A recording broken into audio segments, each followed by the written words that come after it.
Salut à tous, bienvenue sur le podcast de l'Onironaute. Comme chaque semaine, on s'intéresse à des notions ayant trait à l'auto-hypnose et aux pratiques psychiques exploratoires, créatives, ludiques et à tous les gens qui ont envie de s'amuser avec l'auto-hypnose. Alors, quel est le terrain idéal pour l'auto-hypnose ? C'est la question qu'on se pose ensemble aujourd'hui. Quel est le terrain aujourd'hui ? J'appuie bien sur ce mot terrain, T-E-2-R-A-I-N,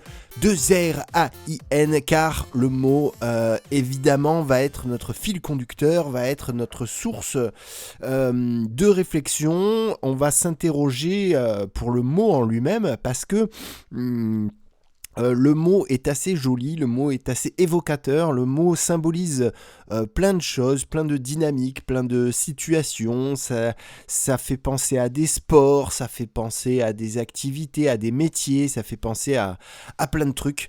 Et c'est un mot assez important, qui est très usité dans la langue, dans le langage, et donc dans nos représentations mentales, forcément, c'est aussi présent.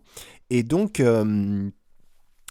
voilà, déjà la question partant avec ce mot est intéressante. Donc quel est le terrain idéal pour l'auto-hypnose ? Un terrain, c'est quoi ? Un terrain, c'est un espace. D'accord ? Donc déjà, ça nous fait penser à la notion d'espace qu'on a vu souvent revenir quand on parlait de mémorisation, quand on parlait de mémoire. Donc c'est les fonctionnements psychiques, les fonctionnements de notre cerveau impliquent souvent la spatialisation. Notre cerveau aime les espaces, notre cerveau retient mieux quand on y place des informations dans certains endroits. Je crois qu'on peut parler d'endroits. Et donc un terrain, au départ, c'est un endroit. C'est un lieu où on va créer de la disponibilité d'esprit. Et c'est un petit peu ça, l'auto-hypnose, ça repose sur ce choix qu'on peut faire à l'initial de volontairement se donner du temps pour soi, pour cette pratique, pour aller soulever le capot et chercher un peu comment ça se passe à l'intérieur. Et donc entrer en état d'auto-hypnose, évidemment, c'est le prérequis de base, c'est d'oser prendre 5 minutes de nos vies trépidantes pour s'arrêter et pour fermer les yeux et se mettre dans un état de conscience modifié. Effectivement, c'est pas donné à tout le monde d'oser le faire, et c'est un petit peu la chose la plus évidente qui m'apparaît dans la réponse, la première réponse à cette question: quel est le terrain idéal pour l'auto-hypnose ? Le terrain idéal pour la pratique de l'auto-hypnose, c'est s'accorder du temps. Et aussi de l'intention, c'est-à-dire l'intention de le faire volontairement, pas de manière accidentelle, c'est-à-dire choisir, se dire là, ce truc-là, j'ai envie d'essayer. C'est pas dangereux, ça va rien me coûter, mais je m'implique, je m'investis là-dedans et je décide de m'investir. Voilà, la notion d'intention est très importante. Donc première chose dans le terrain idéal de la pratique de l'auto-hypnose. Ensuite, il y a aussi cette idée de... il y a peut-être effectivement une certaine culture à avoir de la curiosité. On a besoin de pouvoir être ouvert aux nouvelles expériences, notamment aux expériences psychiques. Alors c'est vrai que c'est un truc qui peut paraître évident, notamment à ceux qui ont des pratiques exploratoires artificielles. Donc les gens qui sont habitués les gens qui aiment bien boire de l'alcool, par exemple, les gens qui aiment bien consommer certaines substances un peu drogantes. Ça peut paraître... Ça peut paraître évident pour ces personnes-là, quoique ces personnes-là, le problème, ça va plutôt être qu'ils sont au-delà de ce terrain idéal pour la pratique de l'auto-hypnose, puisqu'ils ont déjà l'habitude de de transformer leur cerveau de manière trop forte, de manière trop, voilà, qui les met dans des états qui sont trop éloignés d'un état normal, entre guillemets, quoi. Alors que c'est vrai que la pratique de l'auto-hypnose, justement, c'est un petit peu plus subtil. Donc, ben justement, voilà. Donc, le terrain idéal, je pense, implique d'être un petit peu à jour, d'être un petit peu au clair avec nos addictions. Voilà. Donc, euh, ça ne veut pas dire qu'on ne peut pas pratiquer l'auto-hypnose sans avoir d'addiction, hein, heureusement, parce que sinon on n'aurait plus grand monde comme candidat à cette pratique. Euh, mais d'être au clair avec ça, donc effectivement, si on a une, deux ou trois addictions, ben on le sait, on les a identifiées. Ça ne nous empêche pas, au contraire, d'utiliser cet outil-là, puisque justement, c'est un outil, à mon sens, c'est un des meilleurs outils qu'on puisse utiliser pour régler des problèmes d'addiction.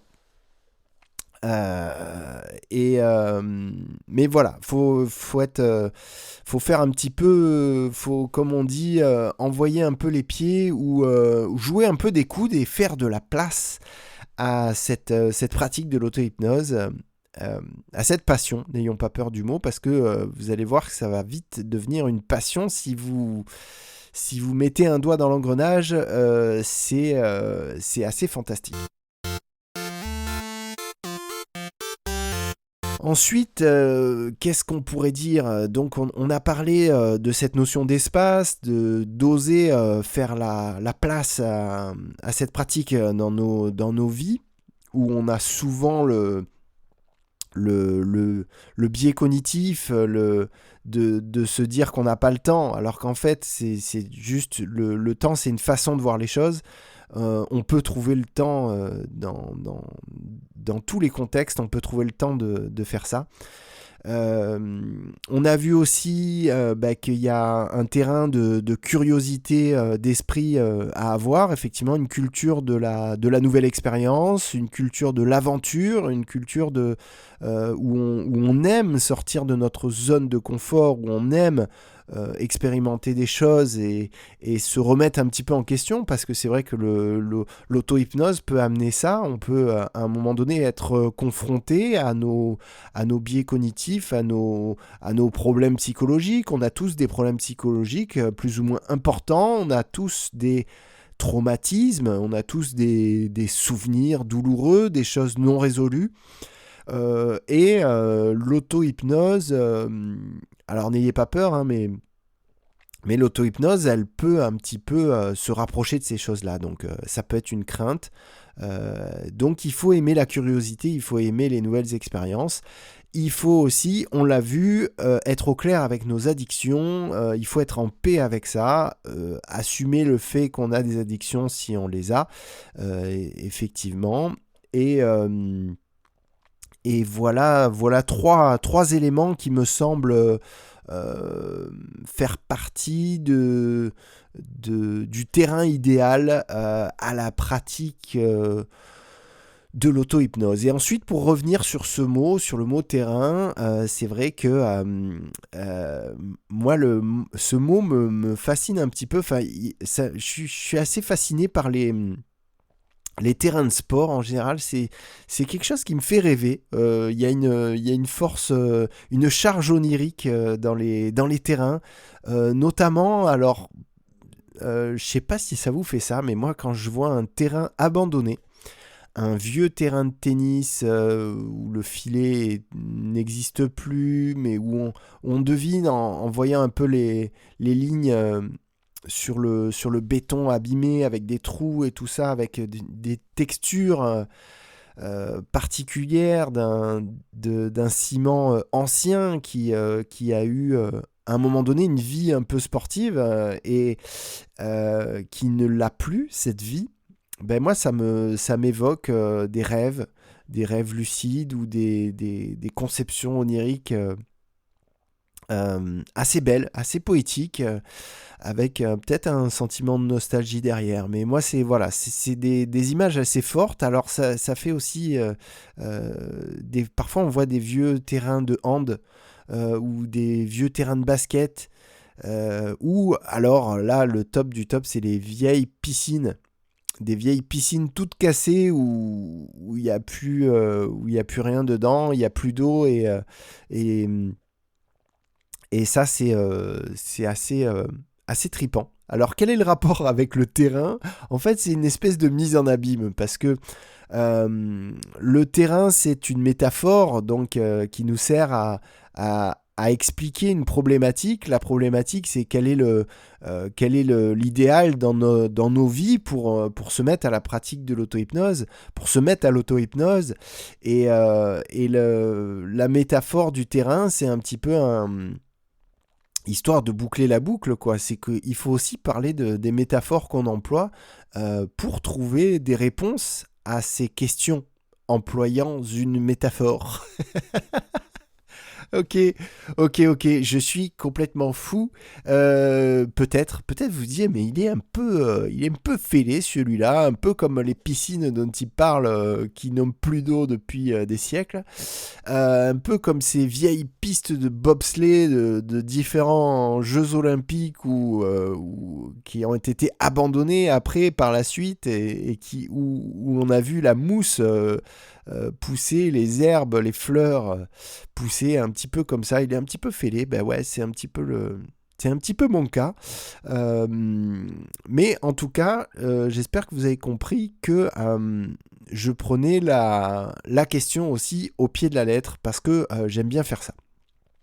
Et aussi par, par, euh, par honnêteté intellectuelle, puisque je vous montre ma manière de répondre aux questions. Et quand je vous pose une question, quand je pose une question, quand je me pose une question, ben je me prive jamais d'interroger les mots qu'on emploie en eux-mêmes pour formuler cette question. Donc j'ai employé le mot terrain pour formuler la question, donc forcément il fallait que je parle de terrain et je pourrais en parler encore longtemps. Un terrain, c'est aussi une métaphore qu'on emploie aussi quand quand on va dire, bah, lui, c'est quelqu'un du terrain, quoi. On va faire ça pour les gens qui sont dans l'action, les gens qui sont vraiment, qui sont confrontés à la réalité, qui sont pas dans la théorie, qui sont pas dans l'intellectualisation et qui sont dans la pratique. Et donc, on retombe aussi sur nos pieds. Le terrain idéal pour la pratique de l'auto-hypnose, c'est la pratique, c'est la mise en action, c'est la mise en œuvre, c'est ne pas rester sur des considérations théoriques ou ne pas rester à la recherche de notions intellectuelles identifiables et mémorisables à tout prix, parce que c'est très mouvant. Effectivement, il y a plein de façons de parler de l'auto-hypnose, il y a plein de façons de parler de l'hypnose, il y a plusieurs hypnoses, il y a des tas d'approches différentes et passionnantes, certes, mais la meilleure approche que vous puissiez avoir, c'est de vous faire votre propre approche, de vous faire vos propres repères. Qu'est-ce qui marche pour vous? Qu'est-ce qui marche pas pour vous? Voilà. Chaussez vos crampons et allez sur le terrain et puis dites-moi des nouvelles. Voilà ce que j'avais à dire sur cette question. Quel est le terrain idéal à la pratique de l'auto-hypnose? Merci beaucoup. N'oubliez pas d'aller vous inscrire à la newsletter sur onigate.com, d'aller écouter de l'hypnose fictionnelle, puisque c'est ça que je propose au monde. C'est une écriture d'hypnose qui ne sert pas au bien-être ou à la thérapie en général, mais qui sert à se créer des fictions possiblement plus immersives ou autrement immersives que ne le sont des films de cinéma, des livres audio, des BD et toutes ces choses formidables qu'on adore. Mais voilà, il y a une proposition qui est un petit peu différente avec l'hypnose fictionnelle et je vous invite à découvrir ça. Ça se passe sur onigate.com et aussi on est sur les réseaux sociaux. Donc effectivement, si ce n'est pas encore le cas, abonnez-vous à la chaîne YouTube de Onigate. Vous y retrouverez des petits Onitrips d'hypnose fictionnelle où vous pourrez incarner des personnages tels que des super-héros comme Black Widow par exemple, ou Superman, ou Albert Einstein aussi, qui n'est pas un super-héros mais qui est quand même sympa. Moi j'aimerais bien passer quelques minutes dans la tête d'Albert Einstein, voir comment il réfléchissait. Ça c'est par exemple une expérience que vous pouvez faire d'auto-hypnose sur la chaîne YouTube d'Onigate.